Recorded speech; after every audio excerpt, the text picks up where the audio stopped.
Hello and welcome to the Daily Fantasy Soccer Show brought to you by VIP-bet.com. I'm your host, Kevin DeVrues. Joining me every week is my good friend and cohort/co-host, Rob Langevin. What's happening, Rob?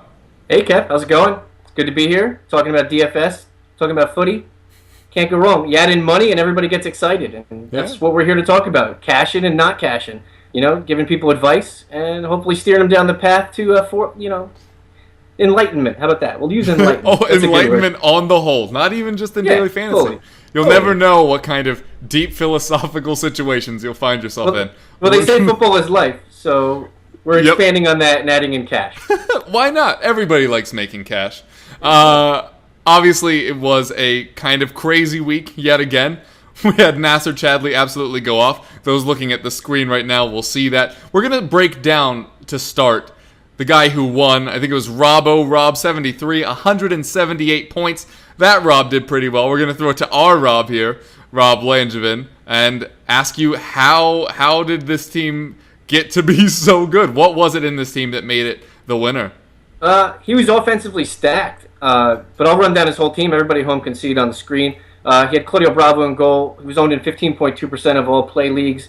He was the most expensive goalie coming in. And that kind of surprised me that his ownership was so high because of what he actually did the week previous, and everybody knew that he was kind of shaky in goal. But City had a winnable matchup against Bournemouth, so I figured that the ownership would probably be a little bit less than it was, but 15% is a decent enough number. Where I really question this team is how he started on defense. He had James Collins from West Ham and Mustafi from Arsenal. They didn't really score very high, combined wise. We'll get into center backs typically don't. If you're going to go a center back, you don't really want to go two, even though they are low priced. Yeah, if Scott Dan's on the slate, you got to take Scott Dan. That's the period, For and that's sure. That's Rob's philosophy, and I'm sticking to it. Always take Scott Dan. But yeah, in a little bit, I'll talk about some defensive guys that it's a funny stat how those two combined, what they scored, where they rated on other guys who scored well defensively for the week. Most winning teams this week, if you had Nasser Chadli in your team, you probably hit. He was owned in 9.9% of leagues, which isn't a phenomenally amount of number across the board, but his price tag was $5,400, so it allowed you to add so many big viable pieces like the KDBs, like he owned, Kelechi Iheanacho, who was mildly priced, but he gave a good output. Mikel Antonio, another mildly priced guy who gave good numbers. And then Raheem Sterling, you saw what he did in the game. Raheem Sterling basically was one of the best players this week overall, besides Kevin De Bruyne. So you run down his offensive team. He had Chadli, Sterling, Antonio, Kelechi, KDB. To score 178 points with that lineup is a phenomenal effort, especially considering who he had on defense. Do you see anything on his team, Kev, that you maybe had combined-wise or maybe would have done a little bit different? Yeah, well, I can actually, if you'll forgive my wandering eyes, I can click on my top team this week. So obviously went a little bit different. I thought that my West Brom guys were going to hold on to that clean sheet, and they had it so late. But then ended up allowing West Ham to get back into that game a bit, which helped all you Payet owners out there.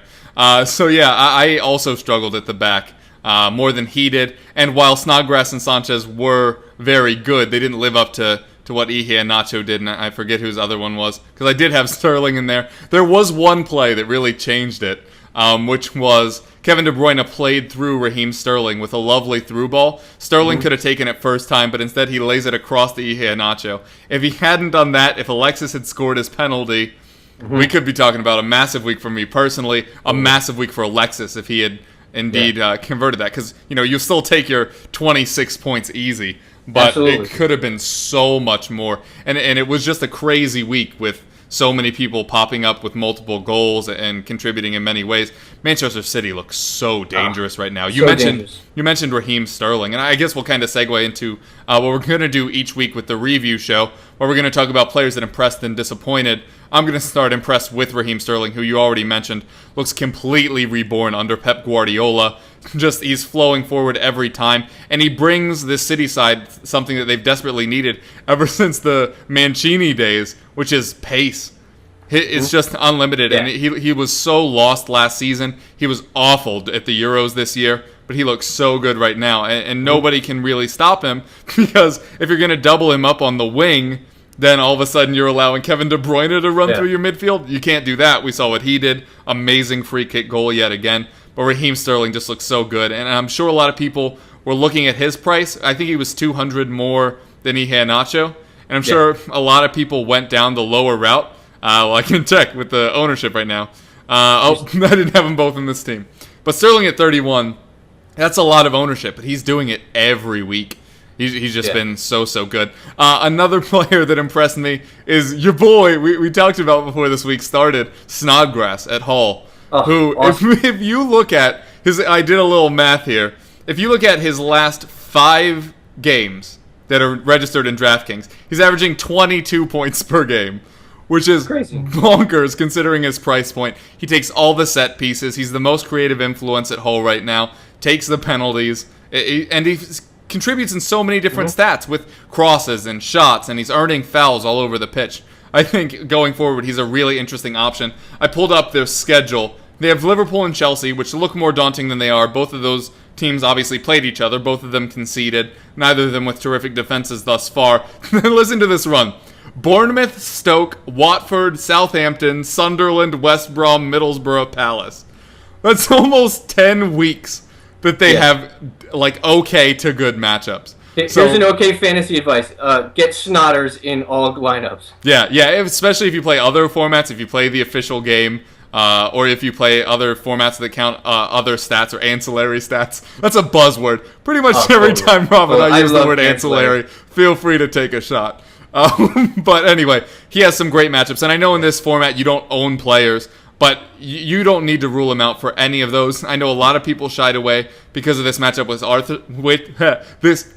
with Arsenal this week. I did not shy away, and that was obviously to my benefit. And you look at those numbers, he has such a high floor. There's not going to be a week you play him that you're super disappointed. There might be some weeks where he gets between 5 and 10, but you'll absolutely take that for the weeks that you gamble on him, and he does like this week, gets 22.5 and scores a penalty. So I absolutely loved Snodgrass. Anybody that particularly impressed you this week? There's a couple. I stick only on the defensive end, only because it stood out with the winning team this week. I started in goal with Zeiler from Leicester. Yeah. He was a last minute, poke in there. Not really last minute. We knew Schmeichel was going to be out.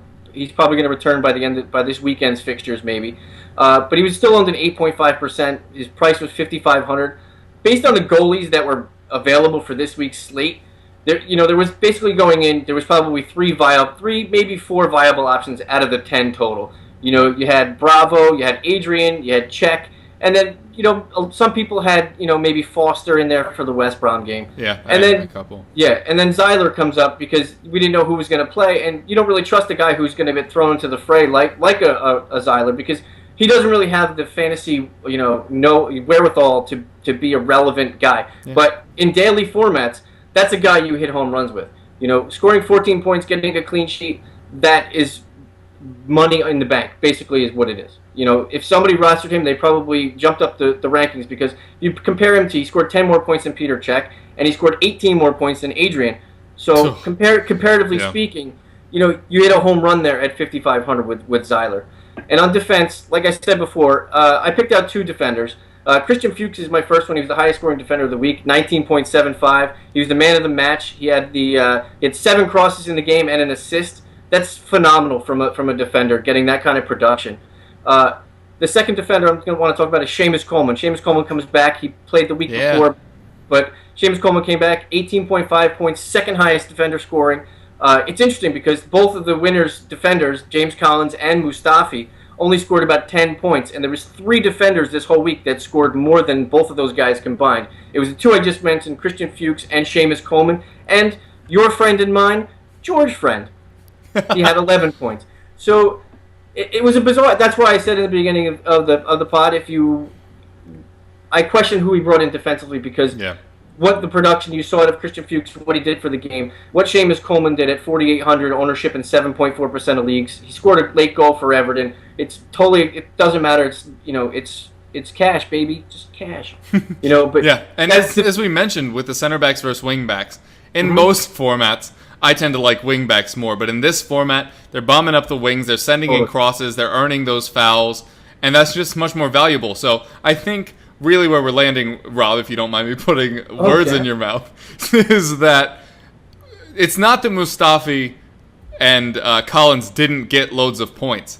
It's that you aren't expecting them to get loads of points. You want to go more high upside guys. Yep. And those guys aren't high upside. So you can get them at cheap prices. And obviously, DraftKings knows that wingbacks are more valuable because if you look every week at who the most expensive defenders are, it's always wingbacks. Yeah, but they show their value. Yeah, he has a cross right now.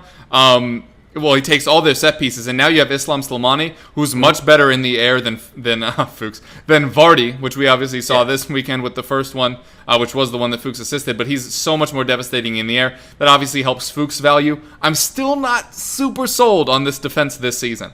I know you and I have talked in other formats about maybe this lesser defense was much more than the sum of the parts last season. Maybe they won't get up to that same level, but as long as he's taking set pieces, you kind of have to own him at times. And I think he was the highest priced defender coming into the week, so that's hard. Yeah, he was. It's always hard to pay for the most expensive guy, but he's super worth it. And you obviously mentioned Coleman. That's what he's going to do. I think we're kind of like Hazard. I think it's much better if you just think about who they were 2 years ago than last year, because I think it was a down year for both.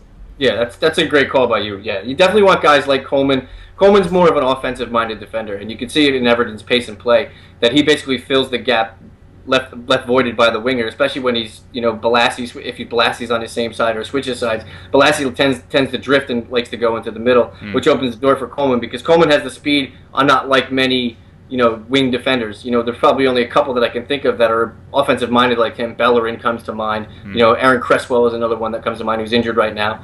But those are guys that are vital to building a fantasy team, that you want to tally the amount of crosses and tackles won and interceptions that'll be across the board, be a fantasy asset for you.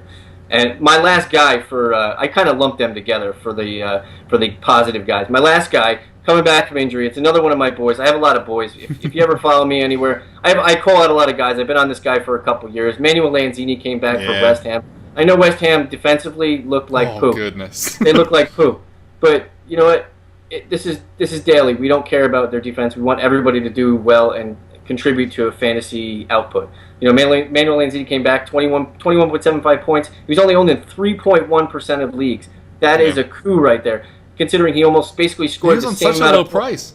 Yeah, considering he basically scored the same amount of points as Dimitri Payet. It's a coup, and Payet was owned in 32%, I believe, 29%. That's crazy value for someone that's priced the way he was and comparatively scored the same amount of points as Payet. Yeah.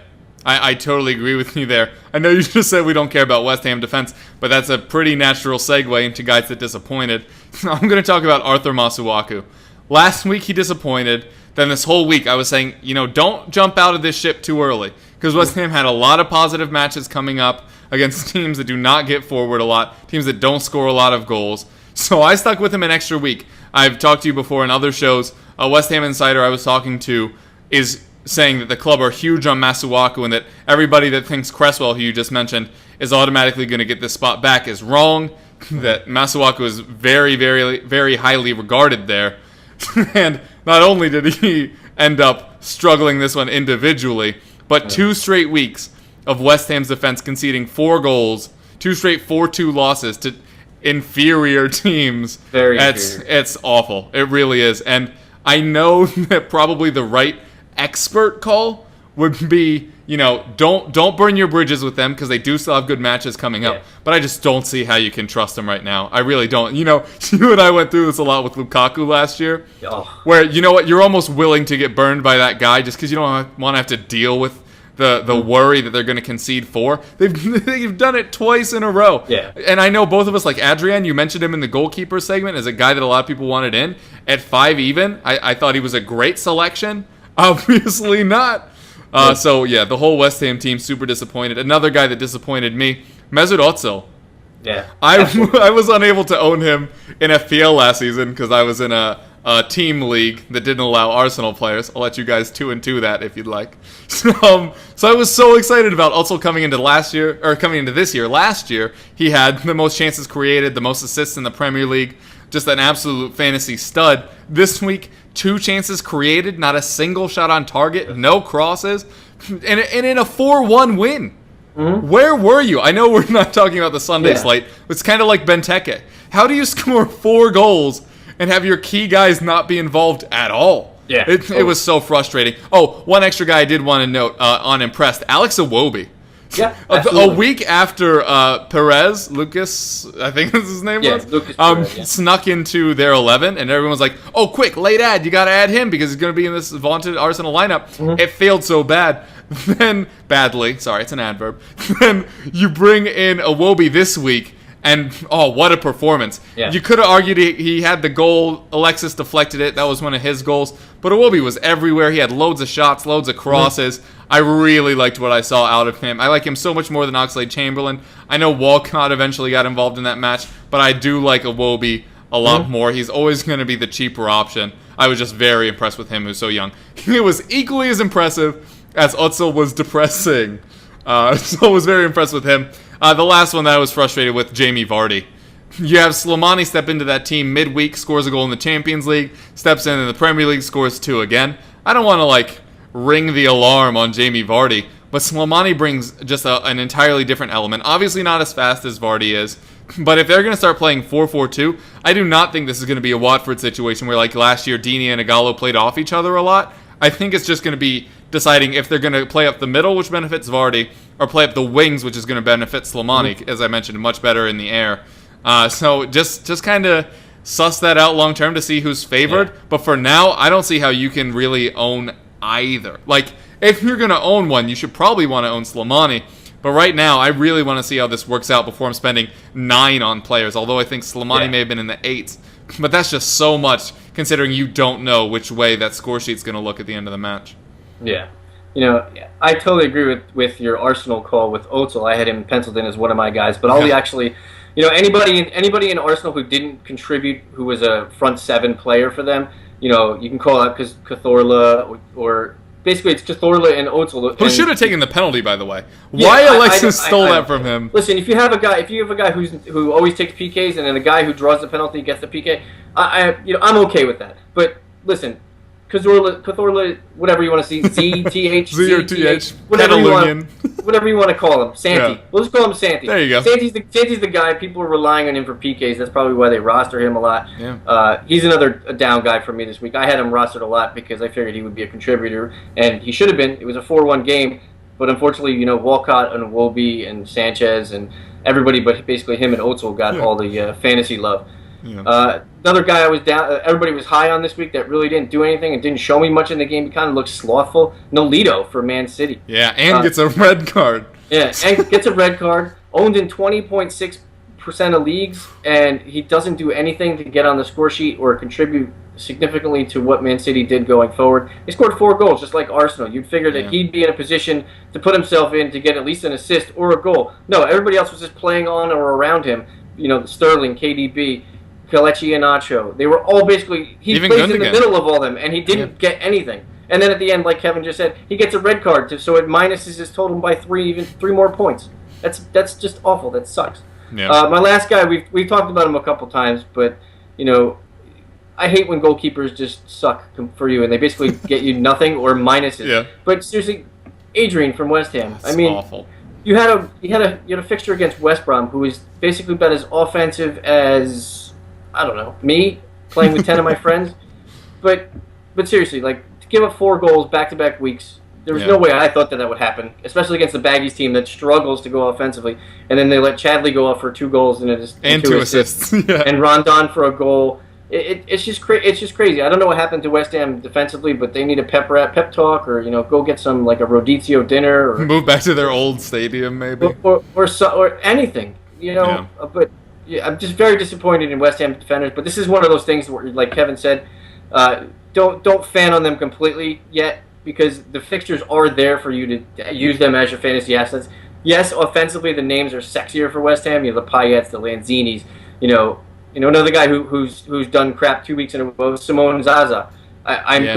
He's one guy on West Ham I could probably say you could probably cross off your list for now, because he hasn't shown enough to me, and I guarantee he probably doesn't feature in the next game, because I don't think that he showed enough with the weapons that they had to be a fantasy daily asset going forward. Yeah, well, I have bad news for you, Rob. They have no one else. They let Ener Valencia go, Andy Carroll's injured, Dion Brassaco's injured. I mean, unless they want to go false 9, which I guess they could do if they Mikhail wanted. Antonio. Just play Antonio up front. He's Again, way up the pitch. more headed goals again. Even in our test recordings, we were talking about coming into the season, Antonio already had the most headed goals in 2016. He added 2 last week, adds another this week. It's nuts.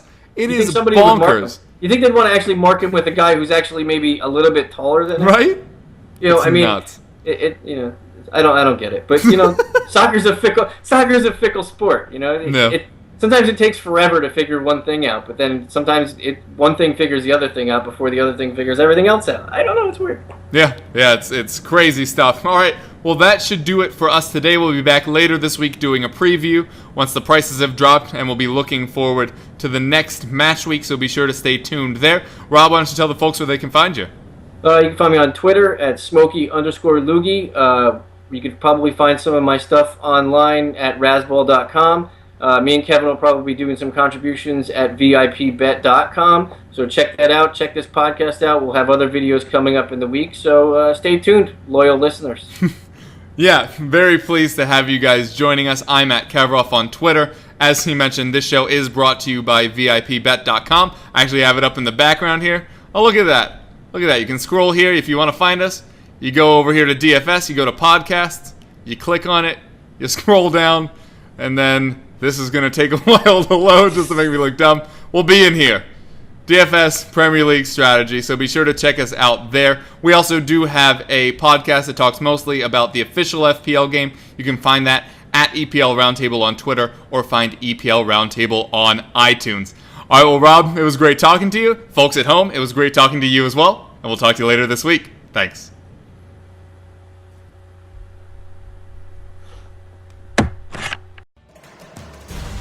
We're looking forward to hearing from you.